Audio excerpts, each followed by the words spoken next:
Hi, I'm Emmet Lewis and this is Isaac.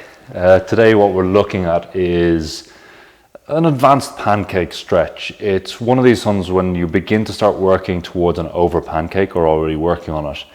The classic way of doing an over pancake is to raise the legs up on some supports or yoga blocks or something like this, and then get the torso to go forward. And what you will see for a lot of people, it's one of these motions it's not bad by any way, shape or form, but it's the head and the chest is kind of going over, and you see a larger degree of curvature in the spine, into flexion, and that will be pulling the hips over. What we're going to do today is actually work from the opposite end. So instead of bringing the legs up towards the torso, we're going to bring the torso down towards the legs.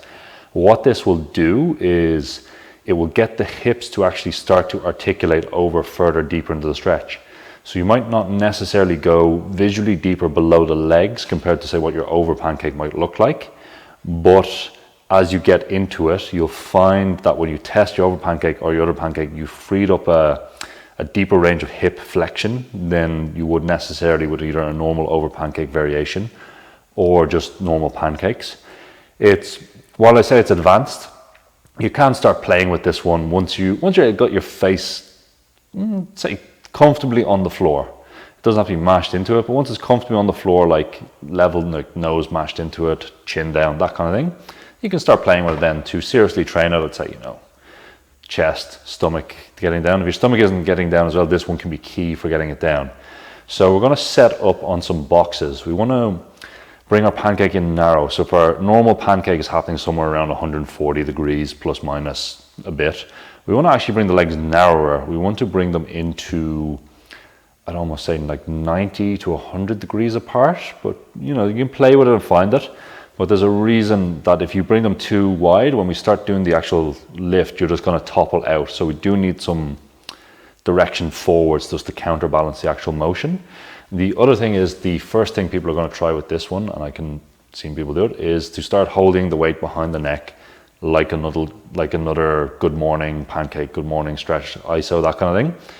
Don't do that in this one, because once you start going below the heels, the counter shift of the weight on the heels will actually just tip you towards stand and you'll fall off. So we keep the weight on the floor like we're going to set up. So we set up on our boxes like Isaac is. We're going to go forward and round over slightly and just settle into where we are. Now, Isaac is going to grab the weight. He's going to extend the spine straight in the straight direction, thinking top of the head, chin tucked. And then he's going to pull the weight to his chest, aiming for bringing the weight to about your lower ribs. At the same time, you're engaging your hip flexors, knees, all this, and you're thinking, pull myself deeper. But at the same time, it's also, think about like twerking or sticking your butt out.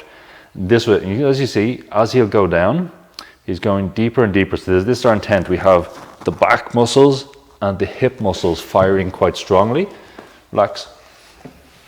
This can be done as a static hold, generally for about 30 to 60 seconds. It can also be done in more repetitions, like I'll put the weight down, we will do it for 10 seconds, really ramping up the contractions, put the weight back down, 10 seconds, really ramp up. I prefer the ramping up style, but it will come down to what your preference in this position is. Other than that, it takes some time setting up. Make sure you don't rock off the thing, because it's always funny when that happens. If it does, tag me in it. Other than that, just, tag me and share your progress, and over to you.